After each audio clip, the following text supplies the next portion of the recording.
Depuis que je suis tout petit, ma famille m'offre un calendrier de l'Avent.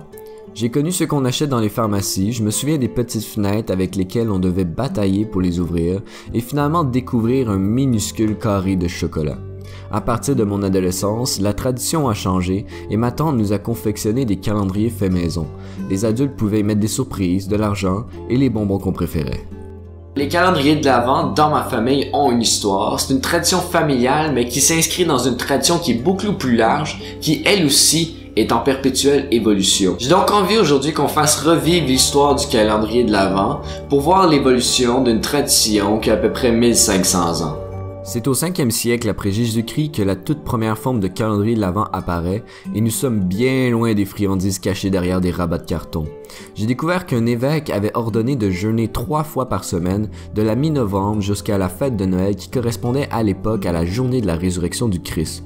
Le mot « avant » d'ailleurs signifie « avènement »,« advenir », en d'autres mots, l'arrivée de Jésus. Poussant plus loin l'ordonnance de l'évêque, certains ont décidé d'être abstinents ou d'étendre le jeûne à l'entièreté de la semaine. Faisons un saut dans le temps. On arrive dans l'Allemagne du 19e siècle.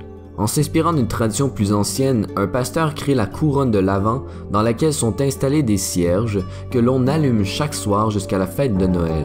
Plus tard, mais dans le même pays et à la même époque, la couronne de l'Avent devient à proprement parler le calendrier de l'Avent lorsque des familles protestantes posent sur leurs murs des images pieuses. Au fil du temps cependant, les images deviennent de plus en plus somptueuses et sont cachées alors derrière des fenêtres préservant ainsi la surprise. En 1920, ce type de calendrier est commercialisé, mais il faut attendre jusqu'en 1958 pour voir apparaître celui qui contient du chocolat. De nos jours, un tour sur YouTube nous renseigne sur la variété des calendriers de l'Avent. Pour n'en nommer que quelques-uns, je suis tombé sur des calendriers contenant des bas Harry Potter, des produits de beauté et bien d'autres. Chaque marque semble s'être approprié le concept et en propose maintenant une version contenant leurs propres produits. Quand je regarde cette brève histoire du calendrier de l'Avent, je me rends compte que comme la fête de Noël elle-même, on passe d'un calendrier plutôt religieux à un calendrier séculaire fondé sur des valeurs commerciales. Sa forme originelle repose sur la privation et le sacrifice de soi, alors qu'aujourd'hui, à l'inverse, on met plutôt de l'avant le plaisir et l'abondance. Mais ce qui m'a le plus étonné, c'est l'apparition de mécanismes qui encouragent la surprise. Jeûner pendant 1 mois, allumer des bougies à chaque jour, il n'y a rien à cacher, on sait à quoi s'attendre. À partir du moment où les images pieuses ont été mises à l'abri derrière des fenêtres qu'il fallait ouvrir, le calendrier de l'Avent a été le vecteur de petites révélations quotidiennes.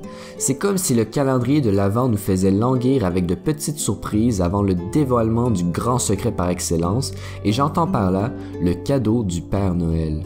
J'ai lu à plusieurs reprises que les calendriers de l'Avent servaient à canaliser l'impatience des enfants, mais d'après moi, ce n'est pas le chocolat ou la friandise comme telle qui est excitante, parce qu'après tout, on sait très bien ce qui se retrouve à l'intérieur de la case. C'est plutôt le dessin sur le chocolat, le type de friandise, voire la variété des produits de beauté.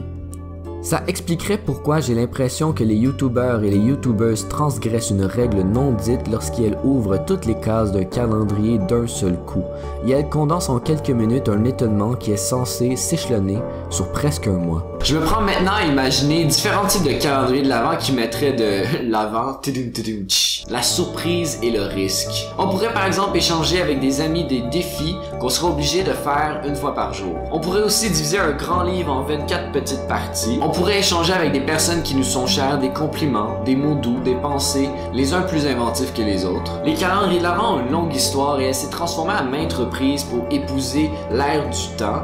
Et à une époque où les multinationales contrôlent et s'approprient notre culture et le folklore, il n'appartient qu'à nous d'en faire autant et de réintégrer dans nos propres vies une part inaliénable d'étonnement.